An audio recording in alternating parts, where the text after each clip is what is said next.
If I had to choose one word to describe how I first felt about No Man's Sky, it would be excitement.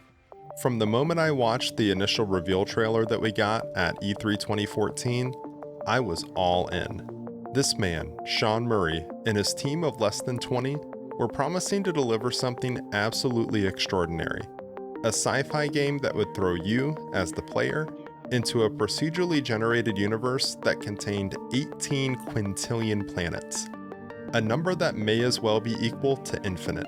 The thought that you could spend the rest of your life exploring this vast computer-generated cosmos and not even scratch the surface of it was enthralling. But was it too good to be true? Yes. Will I get bored playing this game?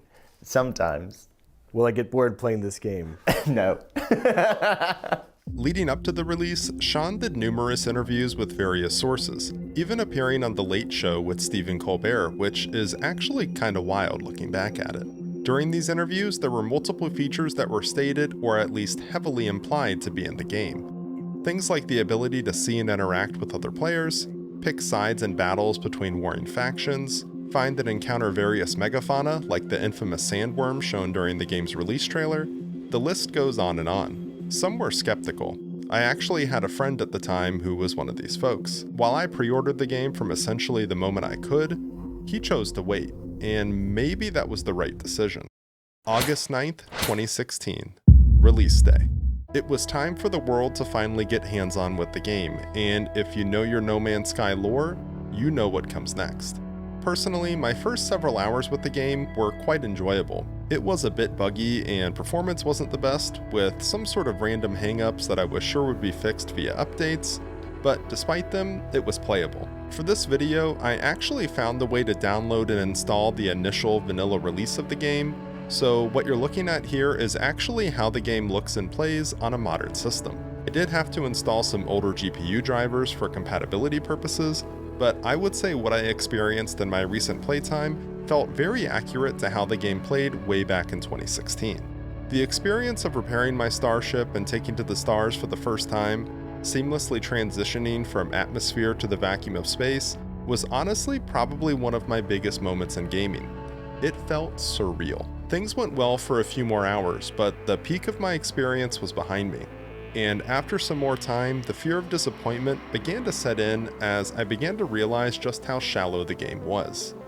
It wasn't a good sign. And that's pretty much the experience of initial release No Man's Sky. As wide as an ocean, as deep as a puddle. It didn't take long for gamers around the world to realize that many of the promised features were missing, and terms like No Man's Scam started circulating the internet. People thought they were lied to. Sean Murray received death threats.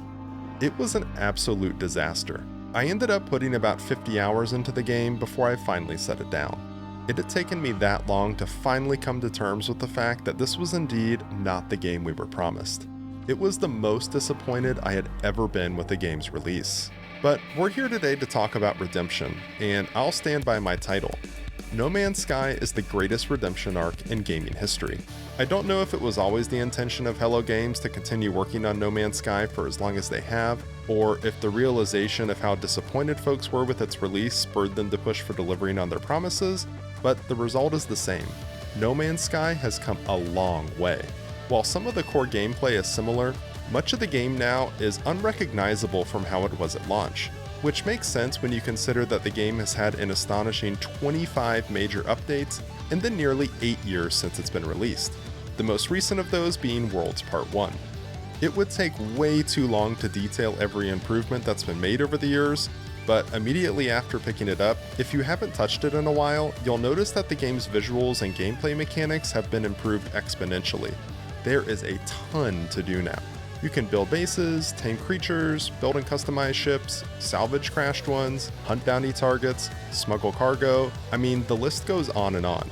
Planets look absolutely gorgeous and are filled with all sorts of valuable resources, items, and points of interest. As a matter of fact, there's actually so much to do that it can be a bit overwhelming at first.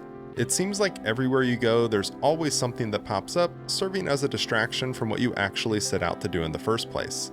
Maybe you just need to go down to a planet's surface to grab some copper or other resource that's needed for some new piece of tech that you're trying to build. I can almost guarantee you'll encounter something that has the potential to take you off in an entirely different direction, whether it be the coordinates of a drop pod to upgrade your exosuit's capacity, or a distant ancient archaeological site that has the potential to contain extremely valuable items. This kind of thing happens all the time, and it serves to create some truly addicting gameplay. Truth be told, the game has been in a state like this for quite some time. Years, I would say. I can't say with exactly what update the game finally became the quote-unquote game we were promised, but somewhere along the way, it happened. Throughout the years, Sean and his team have remained passionate about the game, and it shows. I'm so proud of the team and the love they're pouring into it. Even to this day, listening to videos of him talking about updates and new features, I don't know exactly how to describe it, I just get a really good vibe from him. You can tell how passionate and excited he still is about this project. To continue working on improving it, despite thoroughly surpassing expectations, is a testament to the good intentions of him and his team, which is still fairly small by the way. I always get a kick out of seeing these slightly cryptic single emoji messages that he sends prior to major updates. They always seem to be followed by multiple "it's happening" posts on Reddit as people get hyped up for him. Now, I don't want you to think that I'm saying the game is absolutely perfect now. There are still some issues that pop up here and there.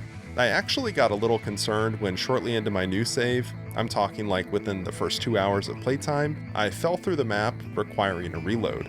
Thankfully, I didn't lose much progress, and that was the one and only time that it happened. That was actually the only bug I ran into in my recent playtime.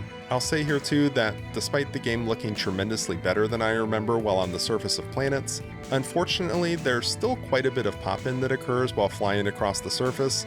It's sort of hard to not notice it. This isn't game-breaking or anything, but man, if they could somehow alleviate this in a future update, it would greatly add to the immersion factor. I also have this weird issue on PC where my DualSense controller disconnects seemingly at random mid-gameplay, and I haven't been able to find a permanent fix for it. It's weird because this is the only game I have issues like that on, and there doesn't seem to be any rhyme or reason to why it's occurring. But that's pretty much it as far as negatives go for me. Despite the controller issues being a bit annoying to deal with at times, I'm honestly finding it hard to put the game down. I recently tried out the Expedition game mode, which is sort of like seasonal content for the game that allows you to create a new character that's separate from your main save.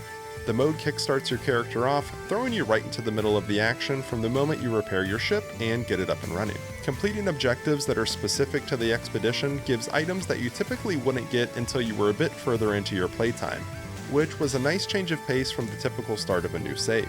Overall completion of expeditions gives unique time-limited awards, further incentivizing players to take part. This go around, the Liquidator Vanguard is putting out a call to arms to assist in a galactic bug hunt, where the player will be asked to help engage the vile brood swarms that are spreading across the universe. So it's essentially No Man's Sky meets Helldivers. This is actually the 14th expedition the game has seen, dating all the way back to their inclusion in the game back in 2021.